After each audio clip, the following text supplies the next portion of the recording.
नमस्कार दोस्तों, एजुकेशन 24 में आपका स्वागत है। दोस्तों आज का वीडियो बहुत ही खास होने वाला है क्योंकि आज के इस वीडियो में हम लोग जानेंगे कि बीए परीक्षा में अगर कोई प्रश्न समझ में ना आए या फिर उस प्रश्न का उत्तर याद ना आए तो उस कंडीशन में हम उस प्रश्न का हेडिंग कैसे बनाएंगे, उसका उत्तर कैसे लिखेंगे, आज के इस वीडियो में हम लोग जानेंगे।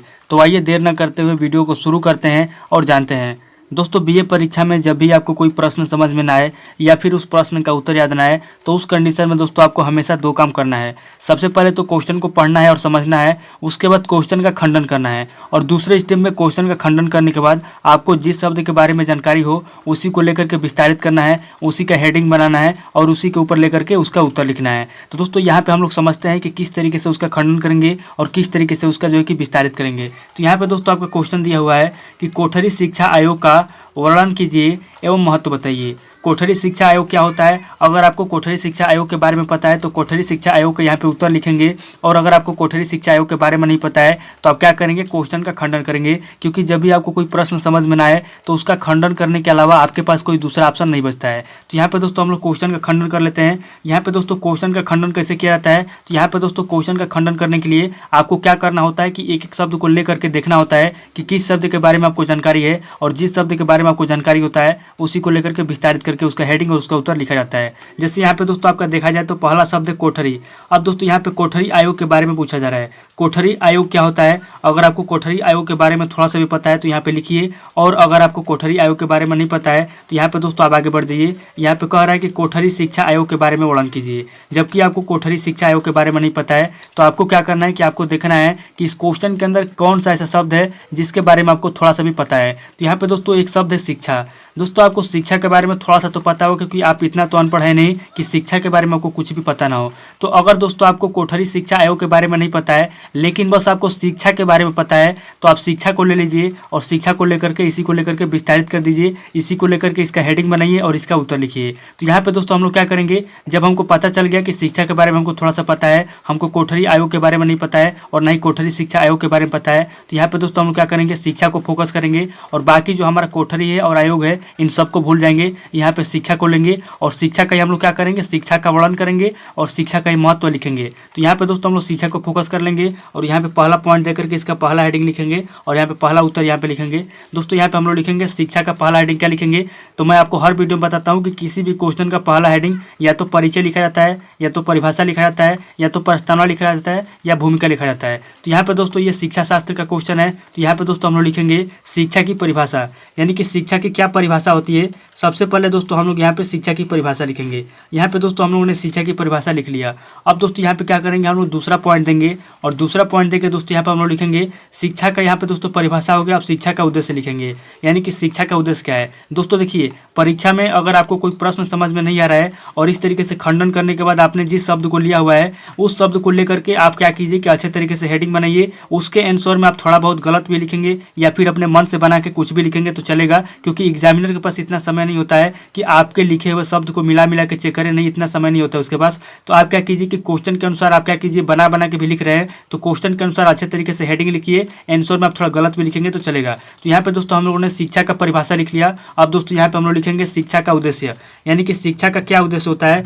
हम लोग यहाँ पे दूसरे हेडिंग में लिखेंगे शिक्षा का उद्देश्य, यानी कि शिक्षा का क्या उद्देश्य होता है। यहाँ पे हम लोगों ने उद्देश्य लिख लिया। यहाँ पे दोस्तों हमारा दूसरा हेडिंग हो गया शिक्षा का उद्देश्य। अब दोस्तों शिक्षा का उद्देश्य में आप उत्तर में लिखेंगे कि शिक्षा का उद्देश्य क्या होता है। तो यहाँ पे दोस्तों आप लिख सकते हैं कि शिक्षा, यानी कि शिक्षा जो होता है क्यों लिया जाता है। शिक्षा का उद्देश्य यही होता है कि जितने भी बच्चे हैं, जितने भी मानव हैं, क्या होता है, उनका विकास करने के लिए या फिर उनकी आर्थिक स्थिति को, उनके दैनिक जीवन को सुधारने के लिए जो है कि शिक्षा का उद्देश्य यही होता है कि जो भी मानव जाति है उनको ज्ञान प्राप्त करना, उनको जो है कि उनके जीवन को सफल बनाना, उनको ऊपर लेके जाना। तो यहाँ पे दोस्तों इसके अंदर आप बना करके लिख सकते हैं कि शिक्षा का उद्देश्य क्या होता है। अब दोस्तों यहाँ पे हम लोग तीसरा पॉइंट देंगे और तीसरा पॉइंट देके दोस्तों यहाँ पे हम लोग लिखेंगे शिक्षा का उद्देश्य हो गया, शिक्षा का परिभाषा हो गया। अब दोस्तों यहाँ पे हम लोग लिखेंगे, आगे पूछ रहा है, अगर आप आगे देखेंगे क्वेश्चन में तो आगे क्वेश्चन में पूछ रहा है कि शिक्षा का वर्णन कीजिए और यहाँ पे दोस्तों इसका महत्व बताइए। तो यहाँ पे दोस्तों हम लोग लिखेंगे शिक्षा का महत्व, यानी कि शिक्षा का क्या महत्व होता है। यहाँ पे दोस्तों हम लोग लिखेंगे शिक्षा का महत्व। ये दोस्तों हो गया हमारा तीसरा हेडिंग। यहाँ पे हम लोगों ने शिक्षा का महत्व लिख लिया। अब दोस्तों जो शिक्षा होता है, यानी कि जो एजुकेशन होता है, उसका क्या महत्व होता है, यहाँ पे दोस्तों हम लोग उसका महत्व लिखेंगे। तो यहाँ पे दोस्तों बना बना के हम लोग लिखेंगे। यहाँ पे हम लोग पहला पॉइंट देंगे और पहला पॉइंट देके यहाँ पे दोस्तों हम लोग शिक्षा का पहला महत्व लिखेंगे, दैनिक जीवन में शिक्षा का महत्व, यानी कि हमारे दैनिक जीवन में शिक्षा का क्या महत्व है।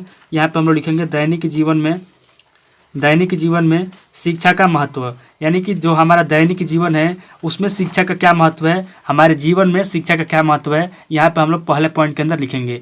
फिर यहाँ पे दोस्तों हम लोग दूसरा पॉइंट देंगे, और दूसरा पॉइंट देके दोस्तों यहाँ पे हम लोग लिखेंगे सामाजिक जीवन में शिक्षा का महत्व, यानी कि हमारा जो समाज है, हमारा जो वातावरण है, उसके अंदर जो है कि शिक्षा का क्या महत्व है। तो यहाँ पे दोस्तों हम लोग दूसरा यहाँ पे पॉइंट लिखेंगे कि सामाजिक जीवन में शिक्षा का महत्व, यानी कि जो सामाजिक जीवन है, जो समाज है, उसके अंदर शिक्षा का क्या महत्व है, उसके बारे में हम यहाँ पे दूसरे पॉइंट के अंदर लिखेंगे। ये हमारा हो गया दूसरा हेडिंग। फिर यहाँ पे दोस्तों हम लोग तीसरा पॉइंट देंगे, और यहाँ पे दोस्तों हम लोग तीसरा हेडिंग लिखेंगे तीसरे पॉइंट में पारिवारिक जीवन में शिक्षा का महत्व, यानी कि हमारा जो अपना घर परिवार होता है उसके अंदर शिक्षा का क्या महत्व है, परिवार को चलाने के लिए, घर परिवार में व्यवहार को किस तरीके से मैनेज करने के लिए। तो इन सारी चीज़ों को दोस्तों हम लोग लिखेंगे यहाँ पे बना के।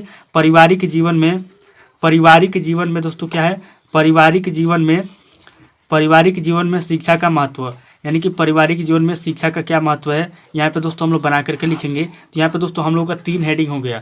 अब दोस्तों यहाँ पे हम लोग चौथा पॉइंट देंगे, और यहाँ पे चौथा हेडिंग लिखेंगे कामकाजी जीवन में या आर्थिक जीवन में शिक्षा का महत्व, यानी कि हमारे जीवन में जो शिक्षा होता है कामकाजी जीवन में, यानी कि हमारे प्रोफेशनल लाइफ में कितना इंपॉर्टेंट होता है, कितना महत्वपूर्ण होता है। यहाँ पे दोस्तों हम लोग लिखेंगे कामकाजी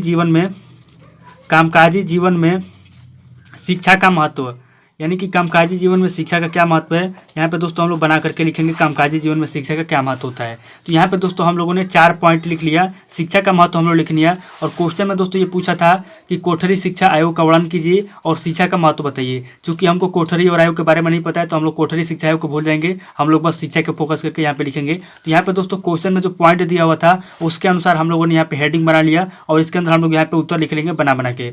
अब दोस्तों क्या करेंगे कि लास्ट में जब कोई पॉइंट नहीं बचेगा तो यहाँ पे दोस्तों हम लोग चौथा पॉइंट लिखेंगे, और यहाँ पे चौथा हेडिंग लिखेंगे इस क्वेश्चन का निष्कर्ष, यानी कि इस क्वेश्चन का क्या निष्कर्ष निकलता है, यहाँ पे हम लोग इस क्वेश्चन का निष्कर्ष लिख देंगे। तो हमारा जो क्वेश्चन है, हम लोगों ने जिस क्वेश्चन को बना के लिखा है, यहाँ पे हमारा क्वेश्चन का जो हेडिंग है वो कंप्लीट हो जाएगा। और यहाँ पे दोस्तों अगर हेडिंग की बात की जाए तो यहाँ पे दोस्तों आपका कितना हेडिंग हो गया, 1 2 3 4 5 6 7 8, यानी कि यहाँ पे हम लोगों ने 8 हेडिंग लिख लिया। अगर आप 8 हेडिंग के अंदर अगर ये दीर्घ उत्तरीय प्रश्न है, यानी कि जो क्वेश्चन आपका अगर दीर्घ उत्तरीय प्रश्न है और इसका आंसर जो है कि आपको 3 से 3.5 पेज में लिखना है, तो यहाँ पे दोस्तों आपका 8 पॉइंट हो गया। यानी कि आप अच्छे तरीके से भी लिखेंगे, कम से कम भी लिखेंगे, अगर आपको कुछ नहीं भी आता है तो भी आपका 3.5 पेज में 8 क्वेश्चन 8 पॉइंट का हो जाएगा। तो यहाँ पे दोस्तों इस तरीके से आपको क्या करना है कि परीक्षा में जब भी आपको कोई प्रश्न समझ में ना आए या फिर उस प्रश्न का उत्तर याद ना आए, तो आपको इस तरीके से क्वेश्चन को पढ़ करके समझ लेना है, और समझने के बाद आपको जिस शब्द के बारे में पता है इस तरीके से खंडन कर लेना है क्वेश्चन का, और जिस शब्द के बारे में आपको पता है उसी को लेकर के विस्तारित कर देना है, और उसी को लेकर के उसका हेडिंग बना लेना है। और हेडिंग बनाने के बाद दोस्तों यहाँ पे उत्तर जो आप लिखेंगे इसके अंदर आप अपने मन से बना के लिखिएगा, क्योंकि अगर आपको याद नहीं है तो अपने मन से ही लिखना पड़ेगा। और यहाँ पे दोस्तों उत्तर लिखते समय ये मत सोचिएगा कि एग्जामिनर नंबर देगा कि नहीं देगा। दोस्तों यहाँ पे अपने मन से लिखेंगे तभी आपका जो है कि कुछ ना कुछ नंबर मिलेगा, क्योंकि अगर आप नहीं लिखेंगे तो आपको नंबर नहीं मिलेगा। और एग्जामिनर के पास मैं आपसे पहले बता दिया हूँ कि एग्जामिनर के पास इतना समय नहीं होता है कि आपके एक एक शब्द को मिला करके चेक करेगा। वो दोस्तों आपके क्वेश्चन को मिलाते हैं और उसके बाद आपके क्वेश्चन से लिखे हुए जो भी हेडिंग होते हैं उसको मिलाते हैं, उसके अनुसार आपका नंबर देते हैं। लेकिन यहाँ पे दोस्तों आपका राइटिंग भी अच्छा होना चाहिए, और आप जो भी पॉइंट लिखते हैं थोड़ा अच्छे तरीके से लिखिए ताकि एग्जामिनर को अच्छा लगे। तो यहाँ पे दोस्तों ध्यान रखिएगा, अगर आप किसी प्रश्न का उत्तर बना के लिख रहे हैं तो उसको जो है कि आपका हेडिंग भी अच्छा होना चाहिए और आपका राइटिंग भी अच्छा होना चाहिए। आंसर में आप थोड़ा गलत भी लिखेंगे तो चलेगा, इस बात को याद रखिएगा। तो दोस्तों आज इस वीडियो को मैं पे स्किप करता हूँ और मिलता हूँ आपसे नेक्स्ट वीडियो में। अगर आपको वीडियो अच्छा लगा तो वीडियो को लाइक कीजिए, शेयर कीजिए और कमेंट करके बताइए कि आपको नेक्स्ट वीडियो किस टॉपिक के ऊपर चाहिए। थैंक यू दोस्तों।